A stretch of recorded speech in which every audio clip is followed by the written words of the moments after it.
Bom, primeiro a gente vai entender aqui, né, sobre como é uma operação de adição, certo? A gente sempre aprendeu, né, desde o infantil até sempre, né? A gente vai utilizar aí a questão da adição em alguns cálculos operacionais, certo?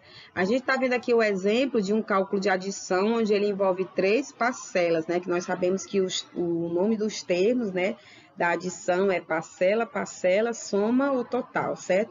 No caso aqui desse cálculo, né, dessa operação, ela envolve aqui três parcelas, porque são três valores de números diferentes, né? E eu consegui obter aí no final o meu resultado que eu tanto desejava, certo? Lembrando que quando a gente vai fazer a soma de duas ou mais parcelas na adição, não muda a regra do começo, né? Por onde eu devo começar a efetuar o meu cálculo, né? Começamos pelas unidades, né? Que são os números da esquerda para a direita, tá certo? Que é no caso aqui, ó, a fileira aqui do número 1, ó, do 4 e do outro 1, né? Que está aqui na casa das unidades, certo? Se eu fosse colocar esses números aqui dentro do quadro de valores, então o 1, o 4 e o 1 estaria nas unidades, da mesma forma como o 1, o 6 e o outro 1 estariam na dezena, o 6, o 9 e o 0 estariam na centena, certo? E o 7 e os dois zeros estariam nas unidades de milhar, tá bom? Então, como eu falei, né, vamos conhecer agora as propriedades da adição. Já entendemos aqui o que é uma operação que envolve a adição, né, que é o sinal de mais, né, que a gente sempre escuta muito quando a gente começa a desenvolver a matemática, quando a gente começa a estudar, certo? Então, vamos aqui para a primeira propriedade que a gente vai compreender, tá certo? A gente vai ver aqui a propriedade de fechamento, quando é que uma conta de adição ela envolve fechamento, certo? Então, vamos entender aqui.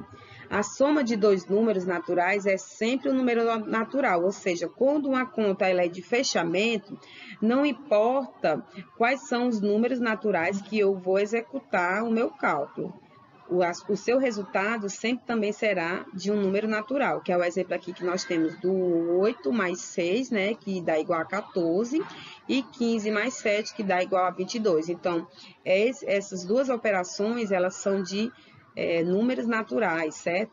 Então, no caso aqui, como foi dito, a operação de fechamento, né, ela é sempre executada por números naturais, né, dando assim também um resultado de número natural, tá bom? Então, vamos entender agora aqui quando é que a operação ela é comutativa, certo? Então, quando ela é comutativa, é a ordem em que as parcelas são somadas e não altera a soma ao seu total. Vamos ver aqui o primeiro exemplo que eu tenho, né? Que temos aqui na primeira parcela o número 15, certo? E o número 14. Quando eu faço a soma dessa operação, eu encontrei aqui o resultado de 29. Quando eu mudo a posição, né, no caso eu posso observar aqui que o 14, ele se tornou agora a primeira parcela, né, e o 15 se tornou aqui a segunda parcela, como vocês estão observando aqui nos risquinhos vermelhos que eu estou mostrando para vocês aí em casa, certo? E o resultado não foi alterado, né, ou seja, ela é uma operação comutativa, certo? Então, a operação comutativa é quando eu efetuo, né, a operação e independente da posição em que eu coloque, certo? Os valores dos números, o resultado não será alterado, certo? Como houve aí o exemplo que eu mostrei para vocês, tá bom? Agora a gente vai entender aqui quando é que a operação ela é associativa, né? Quando ela tem mais de duas parcelas, né? E eu agrupo, escolho duas dessas parcelas para agrupar, né? Efetuando assim o cálculo. E depois eu encaixo a terceira parcela e o resultado não será alterado, se caso eu mudar a posição aí, a ordem da soma aí dessas operações, certo? Eu segui aqui um exemplo para vocês, certo? Escolhi aqui o 8 mais 6 mais 12, certo? Então, eu peguei, né? Aproveitei para fazer aqui a soma dos números maiores, né? Peguei aqui o 8, coloquei dentro do parênteses e o 12 também, né? Que são os números maiores dessa operação, né? Depois que eu peguei o resultado, né? Desses números maiores, eu desci aqui o resultado, que é 20, certo? Como vocês estão observando aqui, eu estou até riscando aqui para vocês entenderem melhor. E baixei aqui o número 6, né? Que era o número que eu ainda não tinha feito aqui a soma com ele, ainda não tinha utilizado, né? Depois que eu fiz a soma de 20 mais 6, eu obtive aqui o resultado de 26, certo? Então, a operação associativa, né, a propriedade associativa, ela lembra muito também a comutativa, né? Por conta aí da posição das parcelas, né, que mudam, mas o resultado não é alterado.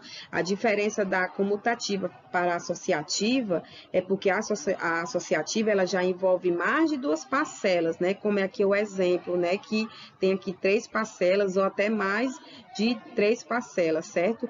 Já a comutativa só envolve aí duas parcelas, certo? Que é justamente, né, que por mais que eu mude a posição dessas parcelas, o resultado também não é alterado, tá bom? Vamos agora aqui entender sobre o elemento neutro. Quando é que a operação ela tem o elemento neutro? Então, o 0 é o elemento neutro dessa adição, né? Pois quando ele é somado a qualquer outro número, o resultado não vai mudar, ou seja, o número para que ele está sendo associado não vai mudar. Que temos aqui o exemplo aqui de 20 mais 0, né, que nós sabemos que não vai ter nenhum acréscimo, né, porque o 0 ele representa o vazio, certo? E alguns cálculos operacionais, dando aqui então o resultado de 20, como também o 0 mais 48, e dá aqui também o resultado de 48. Então, se você observar, independente da posição em que o 0 se encontra, ele sempre vai dar a ideia de, digamos assim, do mesmo resultado, né, em que eu estou associando aquele número 0, certo? No caso aqui, o 0 mais o 20, né, não muda nada, tá bom? Então, a nossa aula se encerrou por aqui. Eu espero que você tenha compreendido bem sobre a questão das propriedades da adição, que são 4, certo? Exercite em casa direitinho e espero que você tire aí um bom desenvolvimento da nossa aula de hoje, tá bom? Um abraço bem grande e até o nosso próximo encontro.